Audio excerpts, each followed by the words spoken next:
हम हमारे जीवन के लिए बहुत सारे लक्ष्य रखे हुए हैं, बहुत सारी योजनाएं बनाए हैं, लेकिन वास्तव में क्या मैं मेरे जीवन के लिए योजना बना सकता हूं? क्या मैं अपने जीवन के लिए लक्ष्य बना सकता हूं? शायद नहीं, क्योंकि यह जीवन ईश्वर द्वारा दिया गया है और जिसने बनाया उन्हीं को ही अधिकार है ये निर्धारित करने का कि इस व्यक्ति को या इस चीज को क्या करना चाहिए। तो उसी प्रकार वास्तव में ईश्वर ही निर्धारित कर सकते हैं। तो हमारे लिए ईश्वर की योजना, इच्छा क्या है? रोमियो के नाम संत पौलुस का पत्र अध्याय 8 पद संख्या 29 में हम पढ़ते हैं, क्योंकि ईश्वर ने निश्चित किया कि जिन्हें उसने पहले से अपना समझा वे उसके पुत्र के प्रतिरूप बनाए जाएंगे, जिससे उसका पुत्र इस प्रकार बहुत से भाइयों का पहलौठा हो। यही ईश्वर की योजना है, यही ईश्वर की इच्छा है कि हम सभी उनके ईश्वरीय परिवार में सम्मिलित हो जाएं, हम सभी उनके पुत्र के प्रतिरूप बनाए जाएं। ये कार्य वास्तव में ईश्वर करते हैं, लेकिन पवित्र रोजरी विंदी और ईश्वर के इस लक्ष्य का क्या लेना देना है? वास्तव में ये कार्य स्वयं ईश्वर करते हैं। इसका मूल कार्य जो होता है वो वास्तव में संस्कारों के द्वारा होता है, जहां ईश्वर अपने संस्कारों के माध्यम से हमें अपने पुत्र के रूप में हमें परिवर्तित कर दे रहे हैं। हमारा रूपांतरण किया जा रहा है, बाहरी रूप में नहीं, आंतरिक रूप से। इनके बारे में यदि आपको जानकारी ज्यादा चाहिए, हमारे चैनल में संस्कारों के बारे में बहुत सारे वीडियोस हैं, आप उनको देख सकते हैं। लेकिन पवित्र रोजरी विंदी और प्रभु यीशु के प्रतिरूप में बनाए जाने में क्या संबंध है? संस्कारों में हम देखते हैं कि हम मूल रूप में प्रभु यीशु के प्रतिरूप में परिवर्तित कर दिए जा रहे हैं, लेकिन हमारा जो मनोभाव है उसको ईश्वर बदलते नहीं है, उसे हमें बदलना पड़ेगा। वो स्वतंत्रता ईश्वर हमें दिए हैं, तो उसी के लिए वे हमें पवित्र बाइबल दिए हैं, और विशेष रूप से मां मरियम के द्वारा ईश्वर हमें पवित्र रोजरी विंदी दिए हैं, क्योंकि इनमें हम प्रभु यीशु के संपूर्ण जीवन के सबसे महत्वपूर्ण घटनाओं पर हम मनन करते हैं। तो हम इन घटनाओं पर, इन रहस्यों पर जब मनन करते हैं, हम पूर्ण रूप से उन रहस्यों में प्रवेश करके हम वहां देख रहे हैं कि वहां क्या हो रहा है। और हम सीखते कैसे हैं? हम कॉपी करते हैं। अब बच्चों को ध्यान से देखिएगा, बच्चे माता पिता के समान बनने की कोशिश करते हैं। उनका चलने का तरीका, बोलने का तरीका, कपड़ा पहनने का तरीका, खाने का जो तरीका, सब कुछ बच्चे अपने माता पिता या उनके परिवार के कोई विशेष व्यक्ति को देखकर वे कॉपी करते हैं या सुनकर कॉपी करते हैं। उनके समान बोलने की कोशिश करते हैं, उनके कपड़ा को ले आकर पहनकर उनके समान दिखने की कोशिश करते हैं, यानी हम कॉपी करते हैं।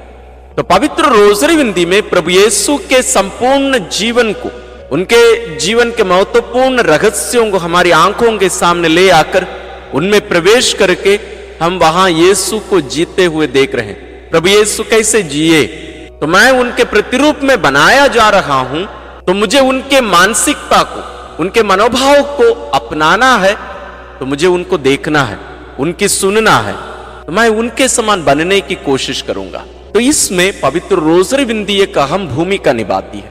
इसलिए निसा का संत ग्रेगरी ये कहते हैं कि हम वास्तव में एक आर्टिस्ट हैं। किस चीज के आर्टिस्ट हैं?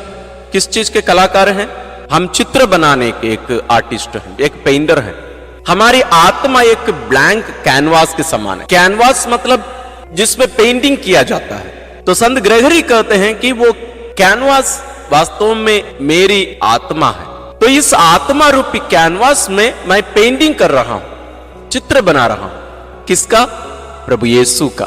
तो विशेष रूप में पवित्र रोजरी विंदी में प्रभु यीशु के जीवन को, उनके जीवन की महत्वपूर्ण घटनाओं का चित्र जो मैं मेरी आंखों के सामने रखा हूं, एक दृश्य में रखकर उस पर मनन कर रहा हूं, तो मुझे क्या करना है? उन्हें मुझे कॉपी करनी है, अपने आप को उसके समान बदलते जाना है। मुझे देखना है कि जैसे हम बच्चे रहे, अभी भी जो बच्चे हैं उनको हम जैसे देखते हैं, उन लोग कॉपी करते हैं हमें देखकर, बड़े लोगों को देखकर कॉपी करते हैं।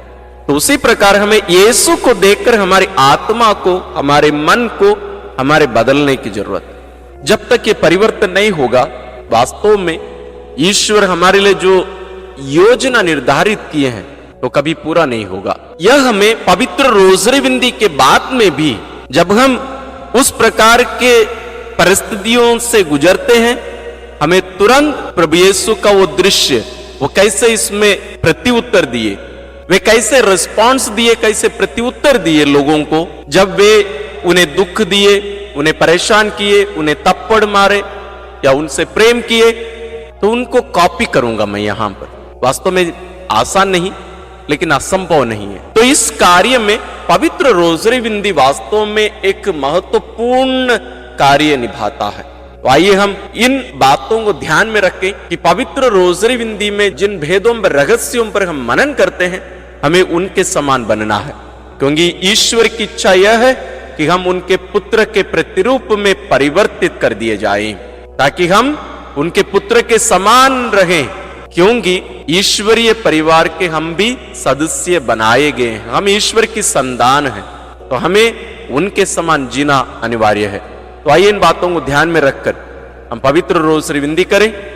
सर्वशक्तिमान ईश्वर पिता और पुत्र और पवित्र आत्मा का आशीर्वाद आप लोगों पर उतरे और सदा बना रहे। आमीन। तुम्हारा हो आशीष देता सदा से, आंचल में हमको रखना, आशीष देना सदा ही, आंचल तुम्हारा हो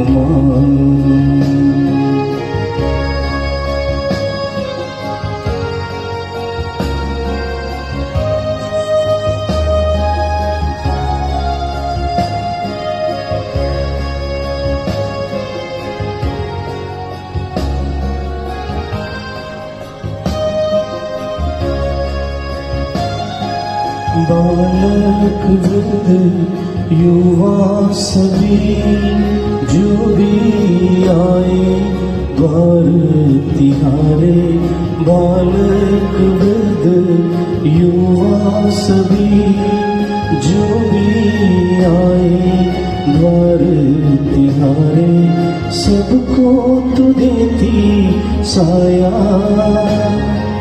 सबको तू देती छाया, आंचल तुम्हारा हो मां, आशीष देता सदा से, आंचल में हमको रखना, आशीष देना सदा ही, आंचल तुम्हारा हो मां।